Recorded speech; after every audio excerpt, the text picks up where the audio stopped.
Hello, everyone. Good morning, good afternoon, depending on where you are. Thanks a lot for joining this webinar today. We already passed the clock, so I think we should just jump into our first speaker today. That's Dr. Webster from the Natural History Museum in London. Bonnie, thank you very much for accepting presenting today, and I'm really looking forward to your speech today on schistosomiasis detection in Zanzibar. So if you want, go ahead, you can start. Okay, thank you, Stephen. So thank you very much for the invite today, and Happy New Year, everybody. So what I'm going to do over the next 20 minutes is to firstly give you a bit of a background into schistosomiasis, because it's a disease that not many of you may know about. And I'll talk through why we need some highly sensitive and specific diagnostics. And then I'll present two studies. First one is a very pilot study, very preliminary, a study that we did in 2018 in Zanzibar. And then I'll finish off by presenting the more recent study, which is a much more in-depth study about actually implementing some of the molecular diagnostics in Zanzibar. So just to the big background about schistosomiasis. So for those that don't know about the disease, schistosomiasis is part of this group of diseases, those neglected tropical diseases. And they're called neglected because they're actually diseases of neglected people associated with poverty and very much in developing countries. So schistosomiasis is part of this helminth group, and is a disease that is caused by trematodes that are transmitted by snails, freshwater snails. So this is the life cycle of the parasites. So we have humans and animals infected. The trematodes infect mammalian hosts through water contact. Infected individuals will have adult worms inside them. These adult worms then lay eggs, which are excreted either in the urine or the feces of the infected individual. And if those eggs actually reach fresh water, they'll hatch into a larval stage, which then infects a snail. And the snail host is very specific in that infection. And within the snail, the parasite actually replicates itself thousands of times. And the parasite will come out of the snail and then penetrate the skin of the mammalian host, and then the life cycle is complete. But it's an extremely successful disease because of this replication inside the snail. So a single larval stage can result in thousands of infectious larval stages to carry on that life cycle. So it's really hard to control and actually move towards elimination or eradication. So these are very much typical environments where the disease persists and is transmitted. So in these endemic countries, particularly across Africa, people have regular water contact. These water bodies are used for daily activities, washing, farming, for livestock, and very much for the children for playing as well. And through lack of sanitation as well, people excrete eggs into these water bodies, and there's lots of snails in environments to actually allow the disease to persist. But the disease is very preventable and it is treatable. Infrastructure can prevent transmission, and there is a drug, praziquantel, that can be used to actually treat people to actually get rid of the adult worms. But unfortunately, the drug does not prevent reinfection, and people become reinfected very, very quickly. So schistosomiasis is seen in two forms. There is the most prolific form is the intestinal schistosomiasis, caused by multiple species of schistosome. This results in liver and intestinal fibrosis, hypertension, and problems with intestines, spleen, liver. And then urogenital schistosomiasis is caused by one single species, and there's also some species complex involved.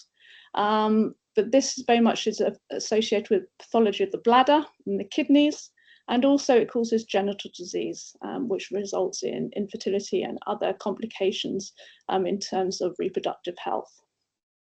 And it's this urogenital schistosomiasis that I'll be talking a lot about today. This is the work, the diagnostics that we developed have been very much focused on this urogenital form of the disease. So this map just shows you where the disease is highly prolific and endemic, very much across sub-Saharan Africa, parts of South America, and also parts of Asia. But again, you can see with that map, it's very much associated with areas of low development and where a lot of poverty and freshwater contact persists. So for schistosomiasis, it's a very complex disease in terms of treatment, but also in terms of diagnostics as well. This graph here just shows you the strategies that are being put in place to actually control the disease and to reduce suffering in the communities that are affected.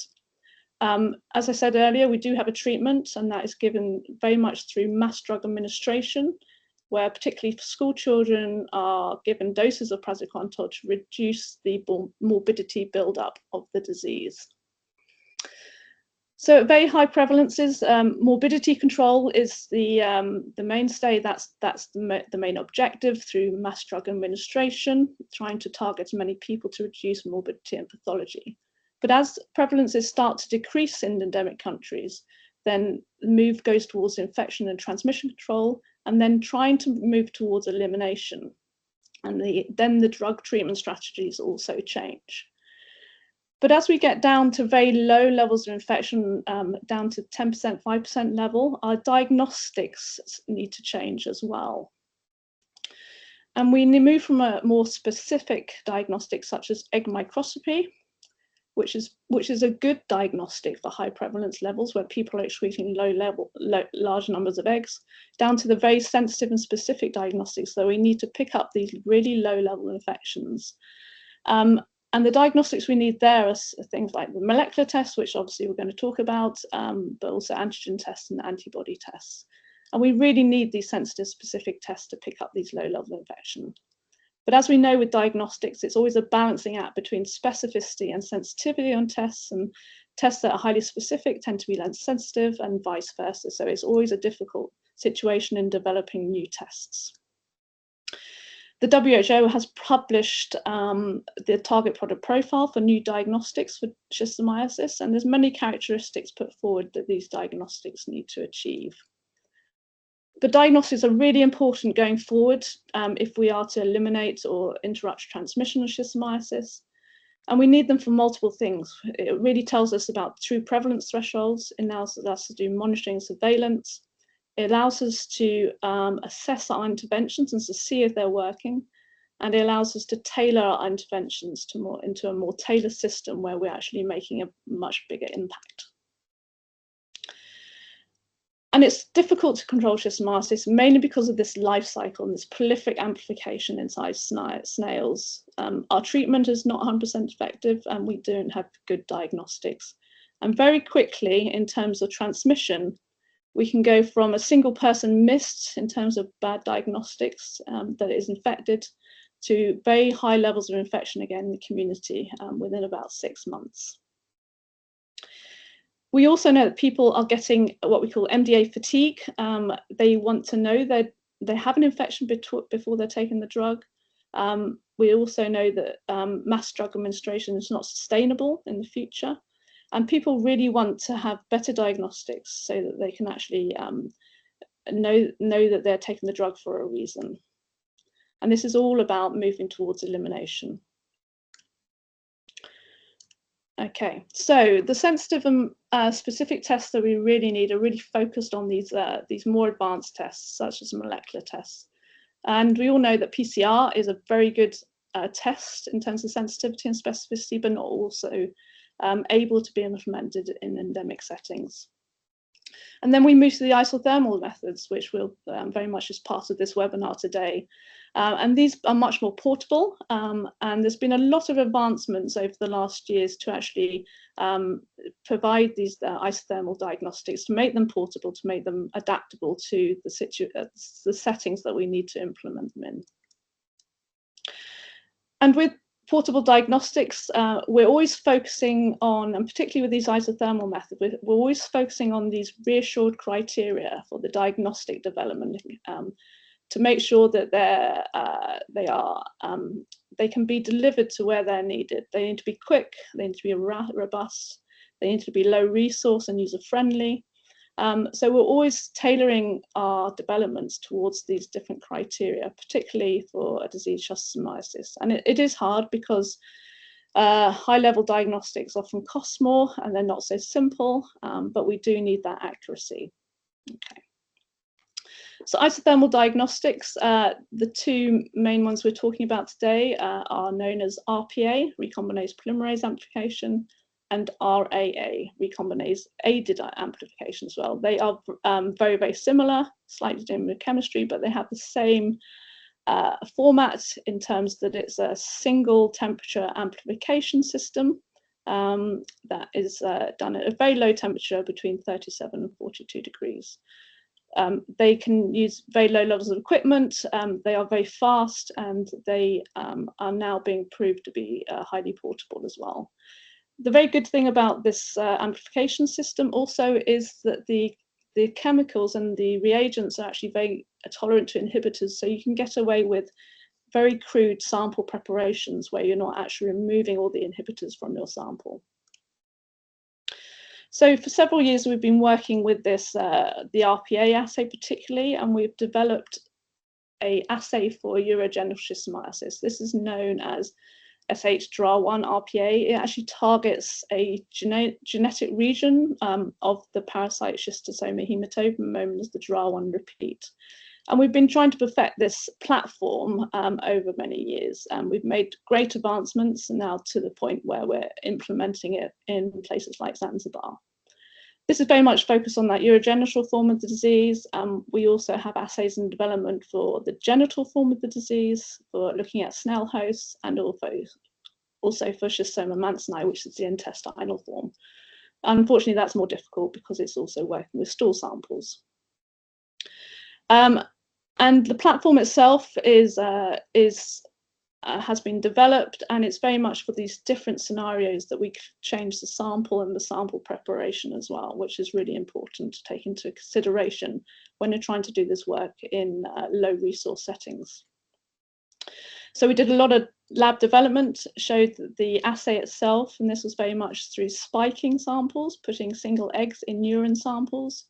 We could show that in the lab, the assay was very robust, and we had very high levels of sensitivity and specificity, able to detect single eggs in spiked urine samples and very low copies of DNA in our sample. So we're very pleased with the way that performed, and it's very reproducible. And this is a different fluorometer we're using, and we could set it to actually to give us answers about samples, positive and negative answers straight away.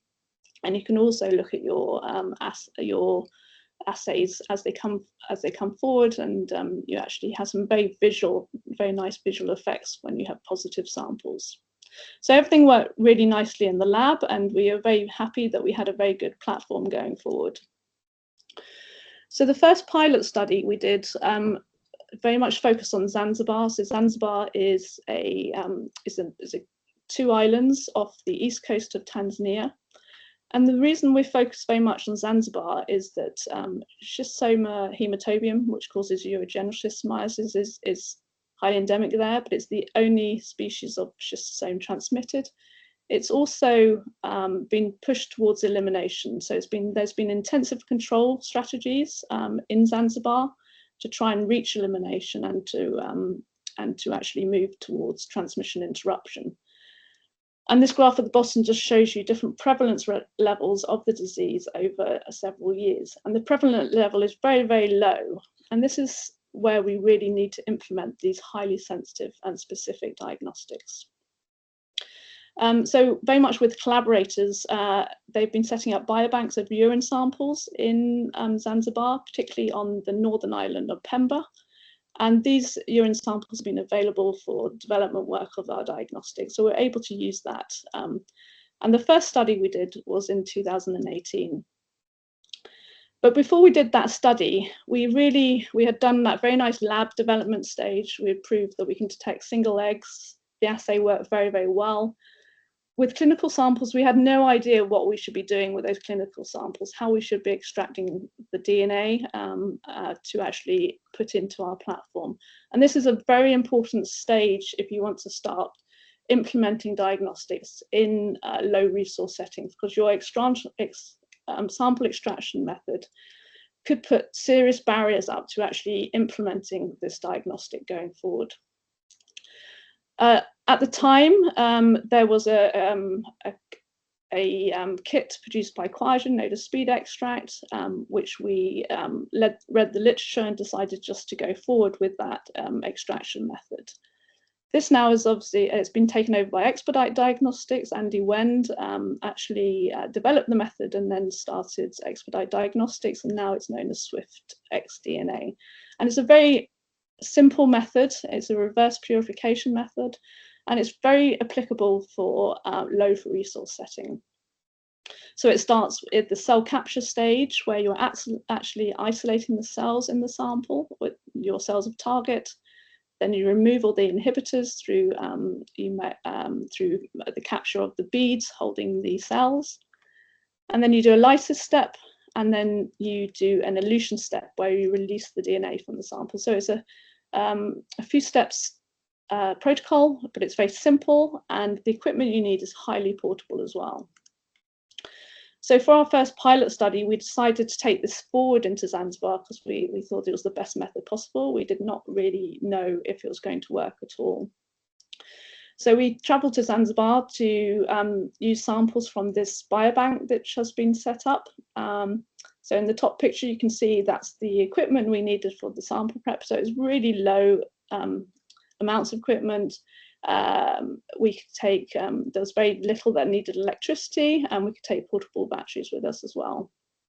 So for this study, we did all the extractions in Zanzibar in a lab, which I'll show you a bit later. But then we couldn't at the time take the portable RPA system with us. So actually the extractions came back to the lab in the UK to run the actual RPA assay again. But this study gave us very nice results. We were sampling 200 samples, and this table at the bottom just shows you that we were getting very high levels of sensitivity and specificity.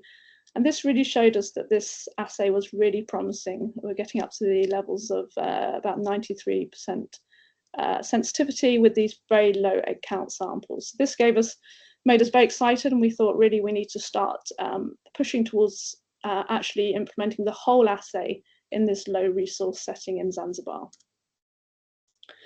So this pilot data really led on to the next study, and it's called MIDS. It was funded by the Task Force for Global Health.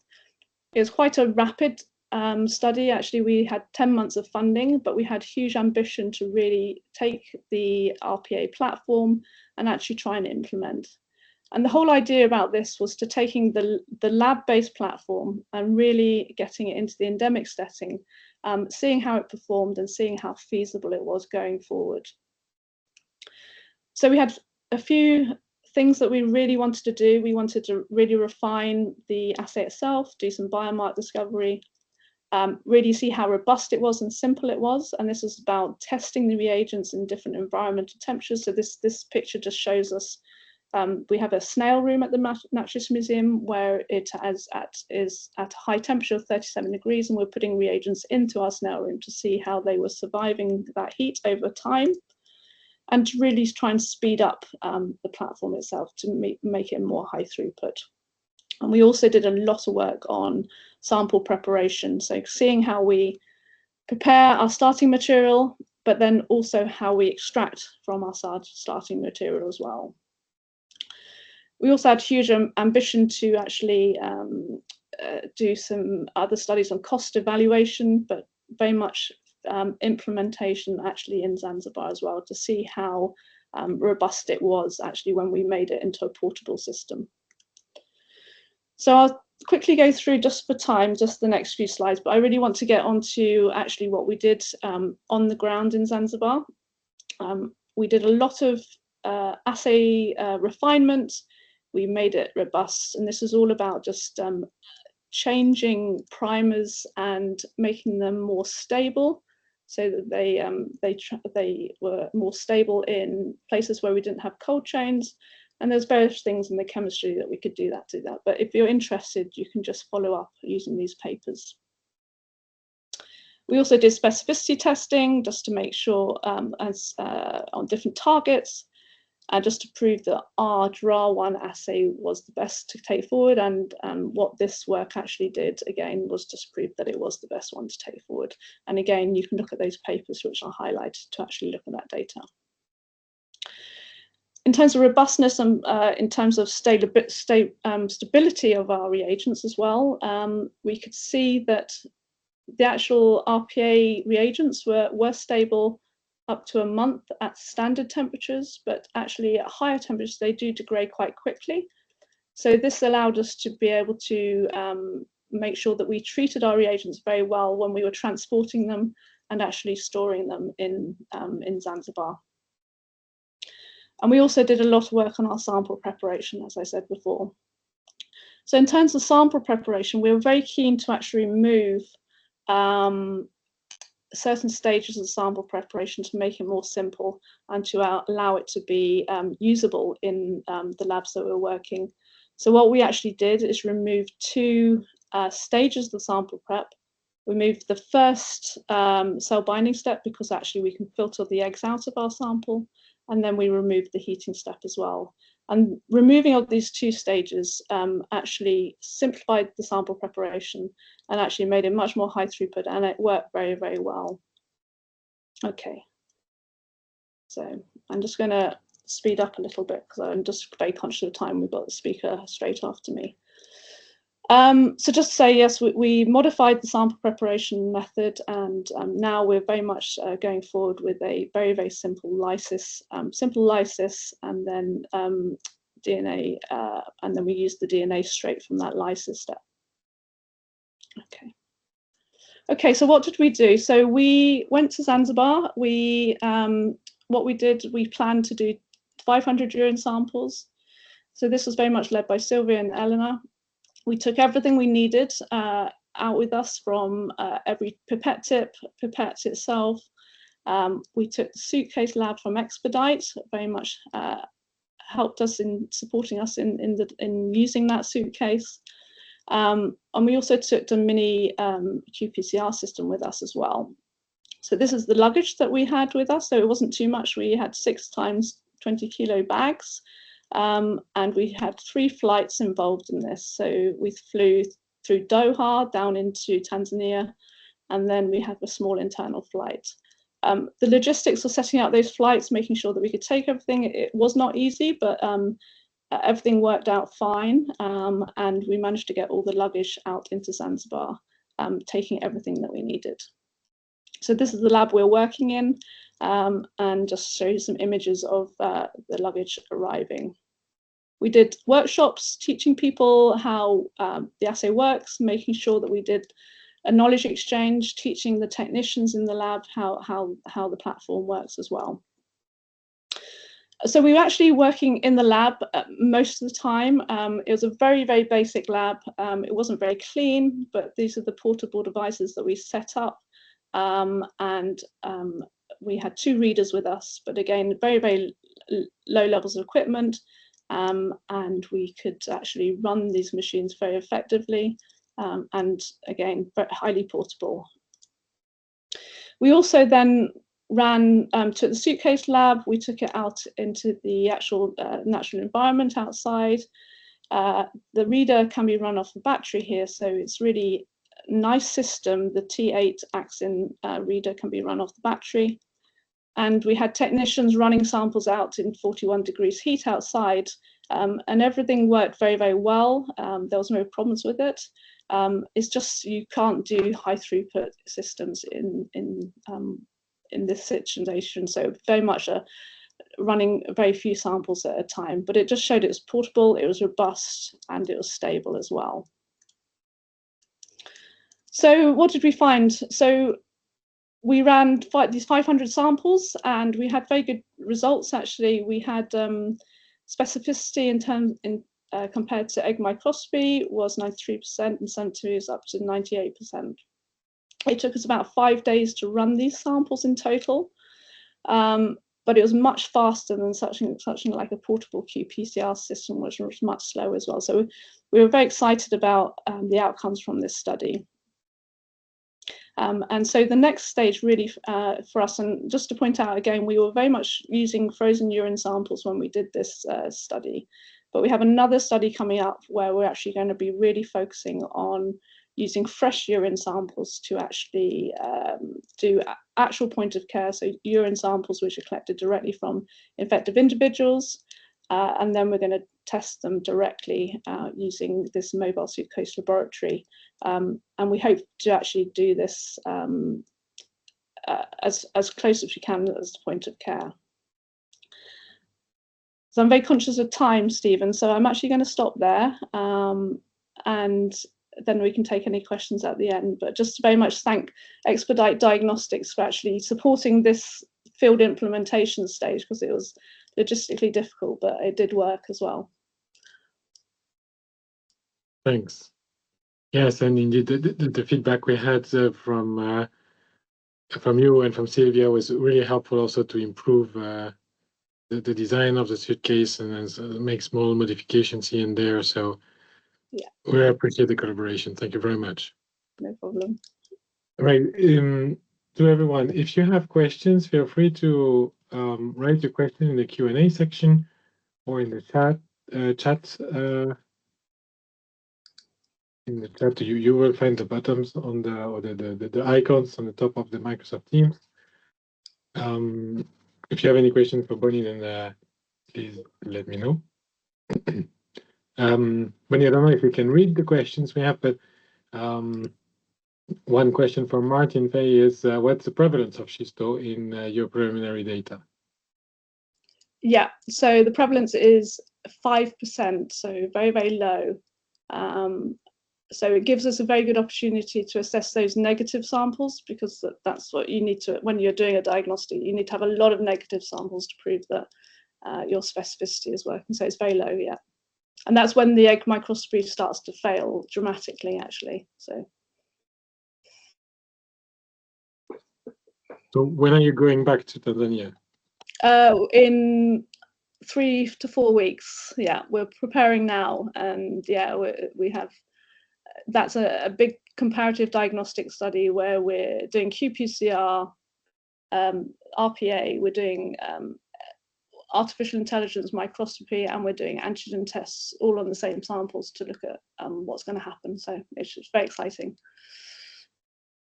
Yeah, it's very exciting. Yeah. Thank you very much. If you have more questions, feel free to write the questions here. Maybe a last one from David Jan McGregor. Any issues with reagents from the portable lab with customs at borders? And that's a very good question, because it's always a big unknown.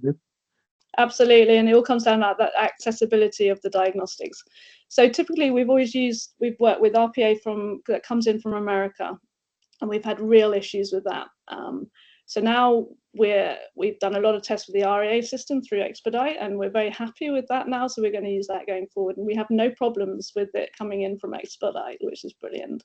Sending it out to Africa is a little bit of a bigger question, and we still need to tackle some of that. But mainly because of the tax that people have to pay when they come in, it's another part of the science that we have to. It's really hard, and we need people to actually really get hold of that issue. Yeah. Yeah, it's always a big unknown when we travel with suitcase labs or products. So we do assist a little bit. We try to assist a little bit with the proper custom documents, but we had also the experience that sometimes custom authorities just want to see something different than what usually is requested. So thank you very much. There will be some. There are some questions here from. Maybe quickly. Pias is asking. Thank you very much for the PPT, for the PowerPoint. In terms of the diagnostic purposes, did you try other genetic markers as well? Because DRA1 shows the best results in urine feces only. Alternatives to DRA1 as well? Yeah, no, we tried two. We tried a COX-1 marker, and that was really specific but really low sensitive. So again, and then we tried an ITS marker, highly sensitive but really low specificity. So that balance, it really proved to us that balance is really important. And then DRA1 just out-competed everything. So And the next, Nice. about the collagen Become extraction. Yeah, we've done a collagen. Yeah, I can respond to some of these by text as well. Collagen extractions, absolutely, we've done them. They're not portable, but they do work well. We do get a funny little blip on the curve because of some of the chemistry, but they do work. So yeah. If you have problems with traumatic experience with RPA, call me. Yeah. I will see what we can do for you. Now, any testing from water sources to access the risk as well. So environmental testing, water Yeah. testing. Martin is asking. That's one thing Well, we'd really like to do. There is a group in Belgium actually doing that now with Tina House. But yes, absolutely. So once you have the platform, you can tailor it to your sample. So absolutely, that's a good way forward. I actually have seen the group here present in the crowd, actually. Yeah. Tina and her team of PhD students are listening to you, Bernie. It's a small world. It's a really great community. If you're not working on Shisto yet, please start, because it's really exciting and it's really fun. I mean, at least the people working on Shisto are really fun. Thank you so much, Bunny, for your time, for your great presentation today. And it's my pleasure also to introduce you, Kara. Kara, would you like to share your screen or upload your slides? Good morning, Should can you hear work. me? Good Yes. afternoon. I will try to share my screen, 1 second.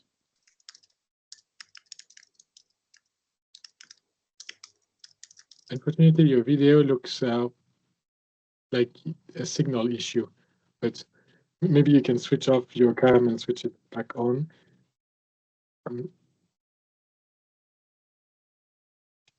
Yes, 1 second. No worries.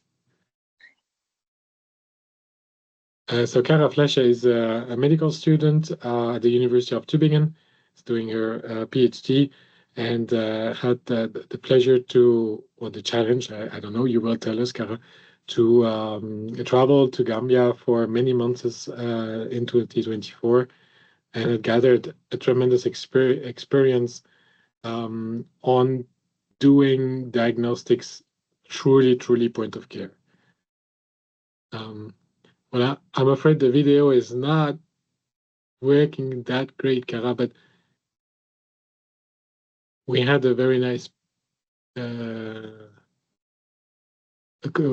phone connection. I mean, the sound was really good. So if you unmute yourself, and you may want to share your screen if you... Yes, sorry, I'm still trying to fix the problem. I don't know why the sound is working, I feel like, but the screen, I can't really share it.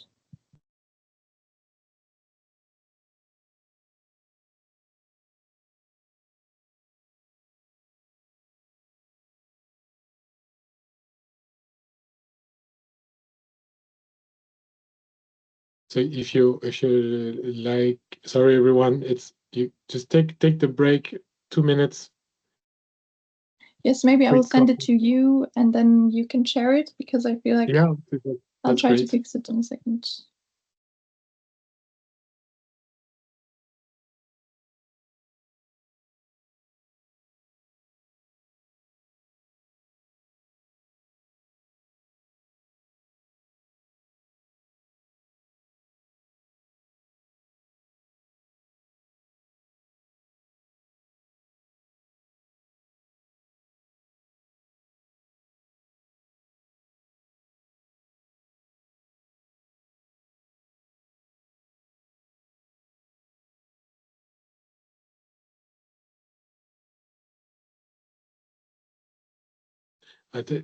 Bonnie, there were actually a few more questions on the Q&A sections, which I forgot to ask you. There was a question like here: did you train technicians in doing the RPA? Was RPA consistent across all users? Yes, so we trained 2 technicians, and what we did then, we did a side-by-side comparison, 2 technicians, and also Sylvia, who came with me on the same samples. And yes, the results were identical, which is great. They picked it up very, very quickly, actually, the methodology. And because RPA, you can get away with a little bit of pipetting error more than qPCR. Actually, we find it works very well. My only concern is that I think you'd have to recap on skills quite a lot to make sure. And if they're doing it all the time, that's fine. But I think if we had a break from using it, and then we'd have to make sure the skill sets still as good as it was as well. So it is promising, but again, it does require. It's not as simple as something like a lateral flow antigen test, for instance. One thing we would love to do in the future is have the primers and probes lyophilized into the pellet, so that literally you're adding sample and buffer, and that is it, and then you're running it as well. And you set up the fluorometers to do automatic algorithm assignment of your positive and negatives to take away any user error of that data reading as well. So that's what we'd love to do in the future. Yeah, that would make things very much easier indeed. Yeah. So the good news is as well that Kara's presentation just arrived here. And we're going to do it this way. Yeah, very sorry, it doesn't seem to work on my computer. Also, I think my camera is, so, at least on my screen, it looks very shaky. But okay, we'll do it this way then. It's all good. Just the magic word will be the next slide, whatever you like. I'll react and change the pages for you. All right. The floor is yours, Kara. Thank you. Good afternoon, everybody. Thank you, first of all, for this opportunity to talk a bit about our project here in this meeting. Yeah, as Stefan already said, my name is Kara Flesche. I'm a medical student at the University of Tübingen, and I'm doing my medical doctoral thesis at the Institute for Tropical Medicine in the field of malaria diagnostics. And last year, I was carrying out a field study as part of a team in Gabon, and I'm here today to talk a bit about the research that we did there.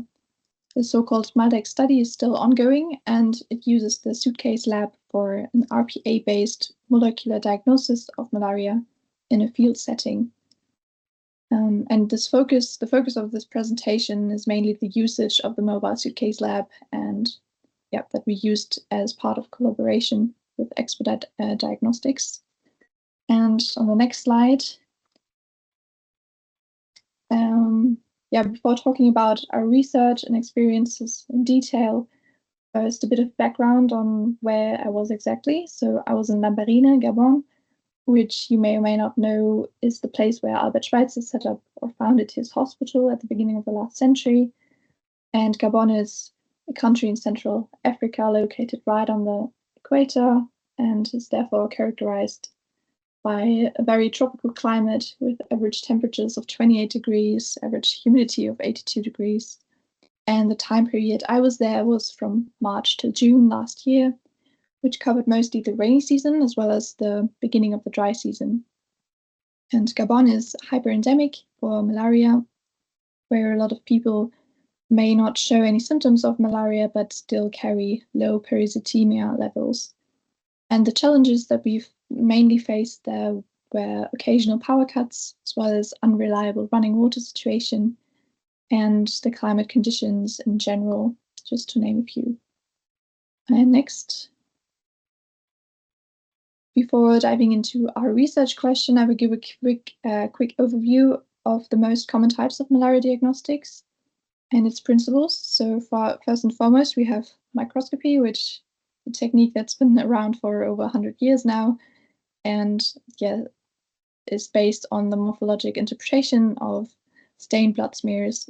And the limit of detection there reaches from 5 to 100 parasites per microliter.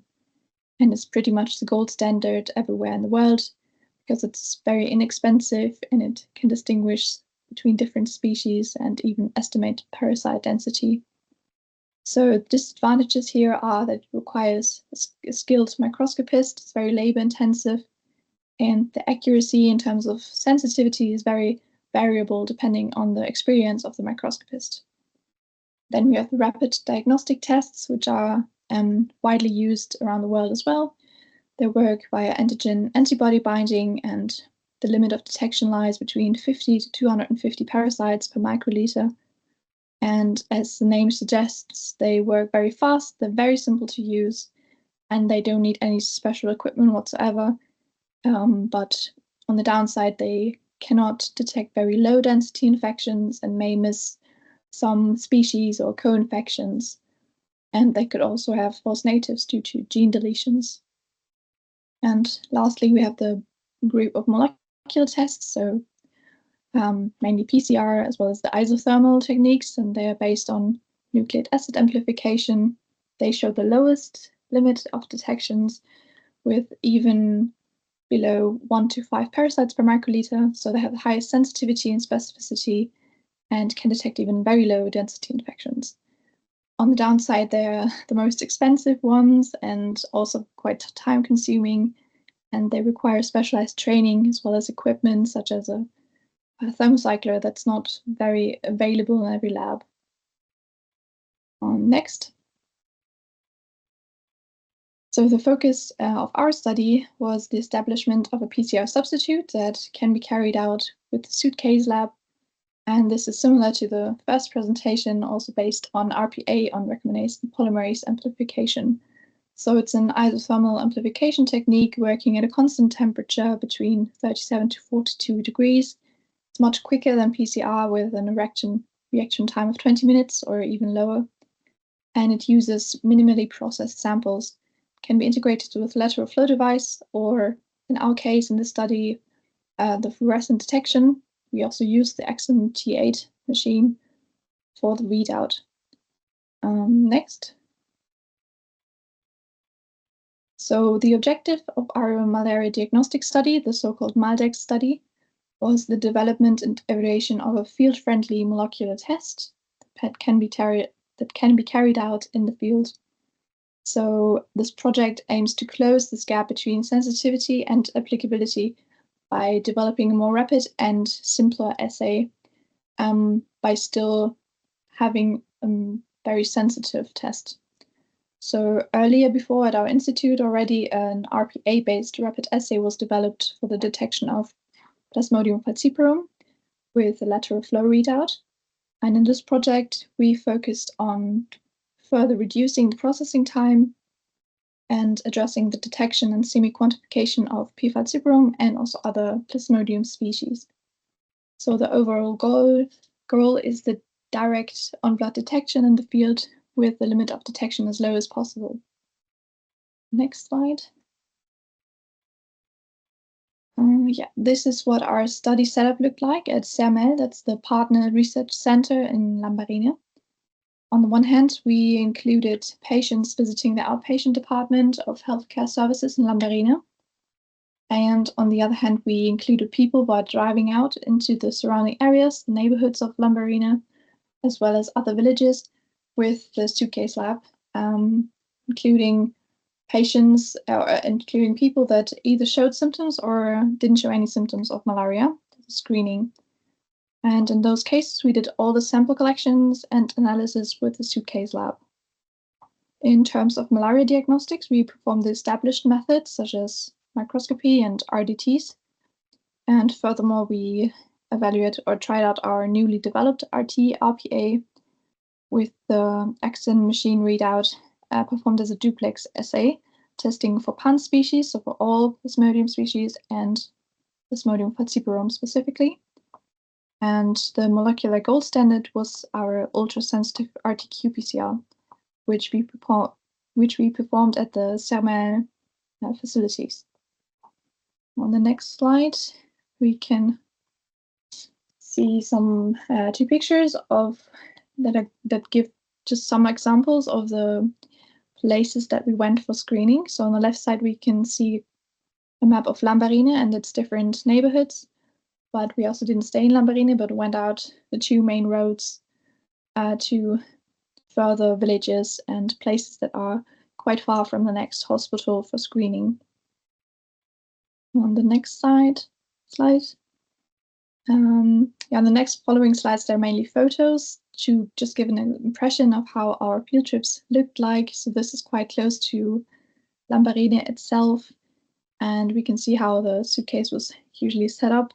When we started opening the suitcase, getting everything ready, setting up the equipment, a lot of people were actually very interested to see what exactly we were doing, what was going on, especially children were always very eager and intrigued to see.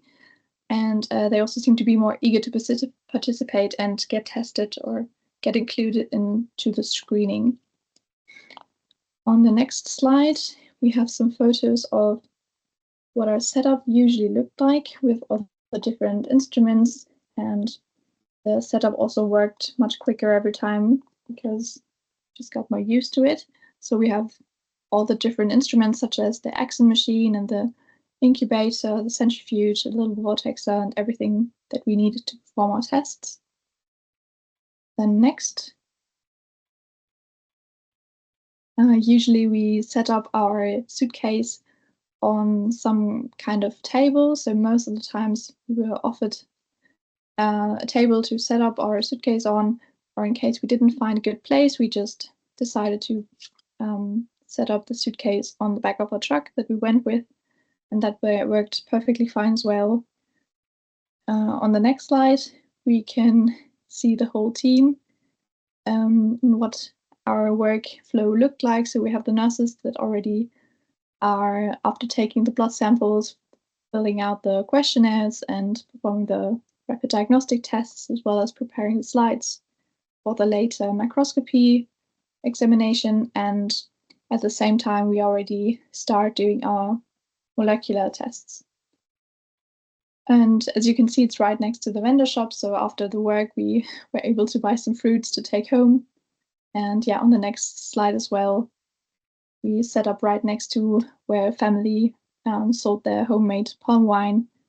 And that's where we were able to set up our little suitcase laboratory. And most of the time we decided to work under some kind of roof on one side, on one hand to have some sun protection, but also as a bit of rain protection because it was a rainy season. But yeah, most of the time we were quickly able to find a place to set up our suitcase. Yes, that's already, I think, the last picture of photos. Then on the next slide, to give a small summary of the data that we collected. As I said before, the study is still ongoing, but this graphic just shows the inclusions that we did during my stay from April to June 2024. And during this time, we were able to collect 165 samples. And of those, all of the collection and analysis was done with the mobile suitcase lab, but 56% of those were processed at the SEMA facilities, whereas the 44% that are called field and villages were processed exclusively in the field, relying solely on the external rechargeable battery or the solar panel that we used. And yeah, as I said, the study is still ongoing, but the preliminary analysis of the diagnostic performance show that the RPA assay that we developed has a large improvement to the conventional malaria diagnostics and is getting close to the real-time PCR results. And then the next slide. On the last two slides, yeah, I gathered some information or some pros and cons and experience with suitcase lab in general. All in all, the advantages really outweigh the disadvantages. As I already mentioned before, using the suitcase lab or going out with the suitcase lab to the field trips really seemed to result in a higher acceptance among the local population, or at least it aroused interest among the people there and made them more eager to participate because they weren't just giving their blood samples and then getting back a result after some time and getting treated or not, but rather were able to look at what was actually done to the blood sample. So that made them much more eager, I feel like, to participate in the screening. Then the power independence is a big pro because we could just go out in the morning with our fully loaded battery and perform all the tests in the field without worrying about power cuts. And the suitcase lab in general was very easy to handle. You didn't need much other equipment except your fully loaded suitcase and the cold goods. And as I already said, it was very quick to set up, and it's very customizable to your type of research, depending on what you test and what you need, whether you need a magnetic racks or some kind of pipette holders. It's really customizable. And the cons that me and my team members came up with were just small things, basically.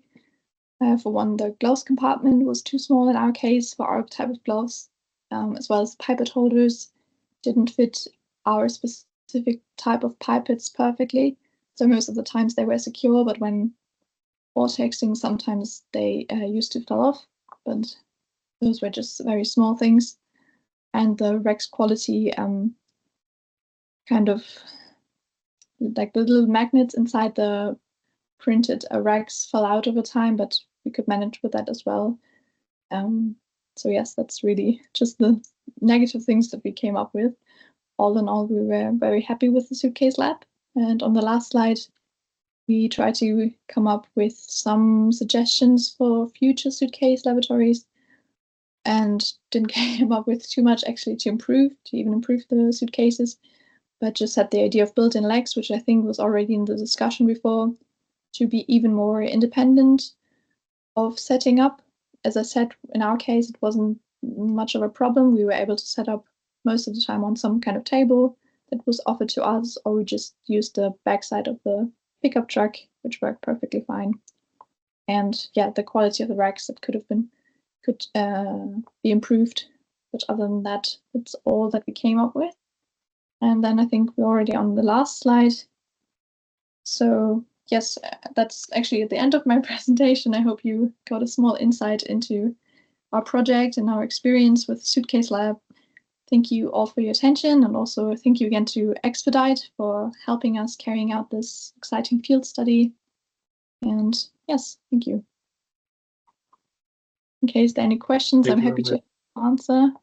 And sorry again for the problems. Yes. Oh, good. Thanks a lot, Kara. It's what an experience. What a trip as well. 3 months in Gabon. Nice, really beautiful pictures. Right? Makes me at least interested in visiting Gabon one day, and maybe next time you go there or someone from the lab goes there, I should join. You didn't show all the pictures of the hard moments you had. Did you experience any less beautiful picture or harder moments in your studies? And with the study itself, it went better than expected. I mean, the power cuts are a thing there, but especially with the suitcase and the battery, we were able to work all the time. So yes, I mean, nature-wise and everything, it's a very beautiful country and definitely worth to see. A question here from David Jan McGregor. He says, "Thank you very much, Clara. Great project. Did you have 2 teams and 2 suitcase lab, one in Sermel and the other one on the road, or did you process all 165 samples yourself?"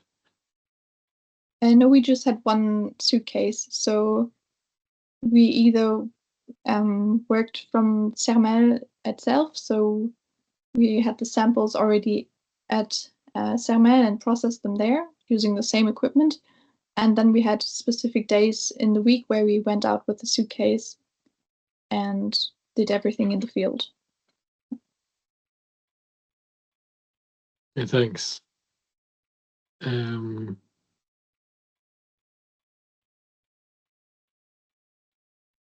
Yes, so I do have another question for you, Kara. You mentioned to me that's earlier, and I think it was sharing with the group. What was the impact? What was different now having the possibility to do the testing in the villages instead of in the past just taking the samples back to the lab or back to Europe? How did the fact, just by the fact having the lab on the spot, did that influence sampling and working there with the local people? Yeah, as I said, I think it made people much more interested in the study in general, in the science, because we didn't just go there and took their samples and went away again and maybe came back to treat, but rather they were much more involved in the whole process, which I think is pretty good. Yeah, because they were able to see, we were able to explain a bit what we actually were doing, and they could watch the curve on the little Excel machine in case they had malaria. So that was really, I think, a great thing for them to be involved more. No, yeah. That's very unexpected learning from me for me, that just by being able to share the diagnostic workflow and how the diagnostic is working, will people be more interested, more keen at giving their blood for malaria testing. Great. Well, thank you very much, Kara. If there are more questions, maybe last one. Did you face any contamination issue?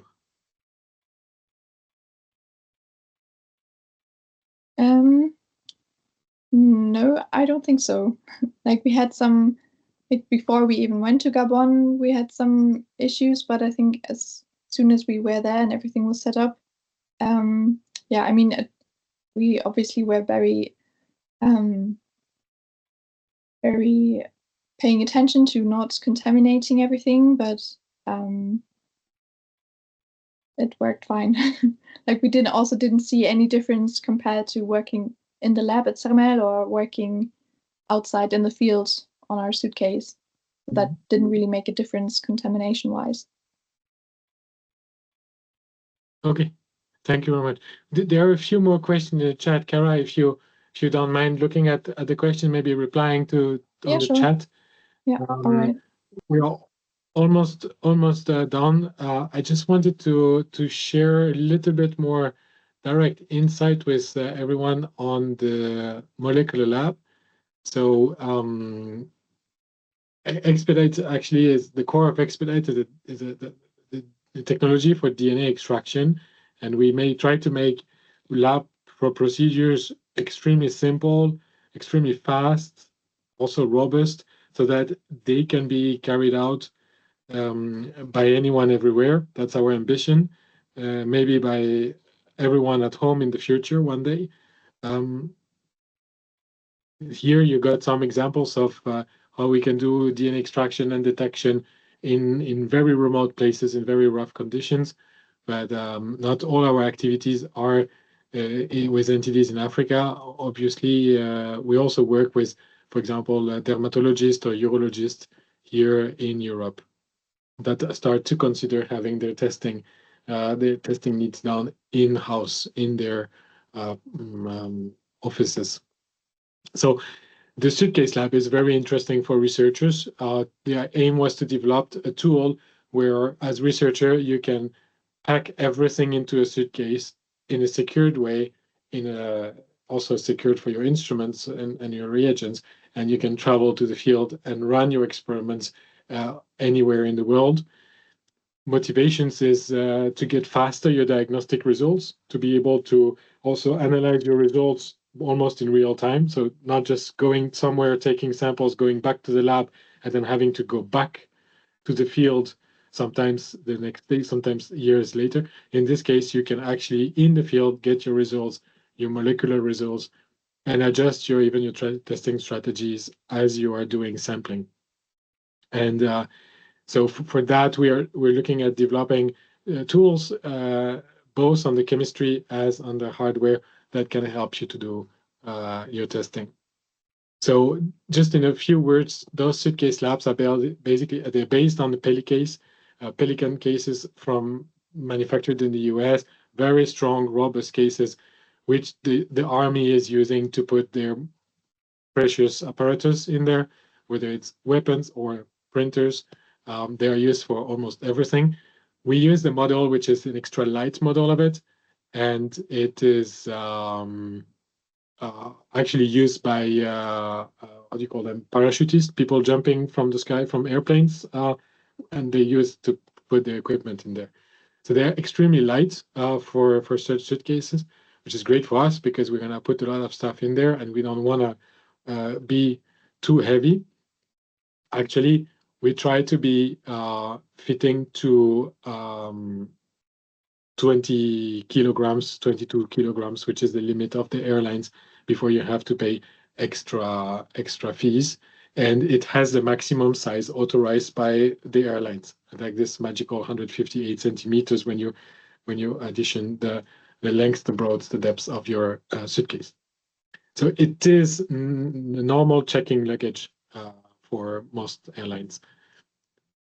Inside, we have built, we use a lot of 3D printing, which gives us a lot of flexibility. We can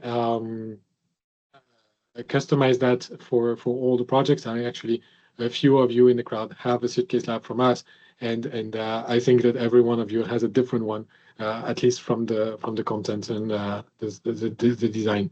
So we put magnetic. So we have magnetic racks in there. We have sample racks, reagent racks. Actually, I can show you in a minute. And in the back, solar panels enable to recharge the battery, which is included in there, and should help you to run experiments all day long and in the part of the evening without problems. So it's a bit of a look inside the suitcase. I'll just your equipment is being then you can there is enough space to put here the Naxin T8, for example, the isothermal fluorescence measurement machine, but you can also put we had also a customer where we developed a genetic lab, so where we fitted a real-time PCR machine, the mix cycler from Australia as well, and a nanopore sequencer as well as a spectrophotometer inside the suitcase. In the middle, underneath here, the Axine reader, you will have your pipettes, the incubators, the centrifuge, and everything being stored in there for transport. And on the left side, your storage area where you can put some pipette tips, reagents, where also we manage with the trash and everything. And so you see, we here there is space for 5 pipettes actually. There is a space for an incubator, a centrifuge, or a spinner, a vortexer.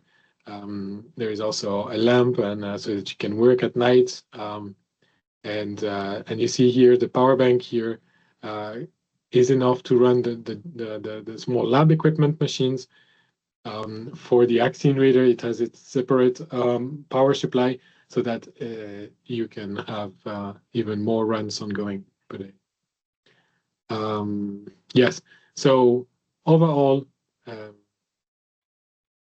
it's your molecular lab in a checking size luggage. Thanks to Kara's feedback, thanks to Bonnie's feedback, Sylvia's feedback, we actually improved a lot of the different parts. And if you need special modifications or special things, we can adapt, because most of the reagents, the holders that you see here are 3D printed by us in-house. We have a couple of professional 3D printers, which give us the flexibility, full flexibility to adapt your projects. So in view of time, I'm just going to stop here. But if you are interested, anytime we can do a demo. I have one suitcase lab always here on the bench. Just call me, WhatsApp me, and then we can have a look together on a video call. Or if you are interested to have a demo or pass by, we usually have the suitcase lab with us at conferences and trade shows. Next one is MedLab in Dubai. If you're going to MedLab in Dubai, let me know. Pass by. We have a booth here, there on the German, the Germany stand, Germany area. So it would be a pleasure to show you the suitcase lab, the Axine T8 reader, and all our chemistries and things we do there. So with this, I'd just like to thank again Dr. Webster and Kara Fletcher for their intervention today, for the great speech, for this very interesting reviews of using molecular diagnostic point of care. And thank you everyone for attending today. It was a great pleasure to have you on board. And we will make sure to answer the questions that you have. So you can, even once the chat is finished or once the session here is closed, I think you can still chat and you can still get answers. If it's not possible, just drop me an email and we'll be in touch. Thank you so much. See you soon, everyone. Thanks, everybody. Bye-bye. Thanks, Stephen. Bye. Thank you.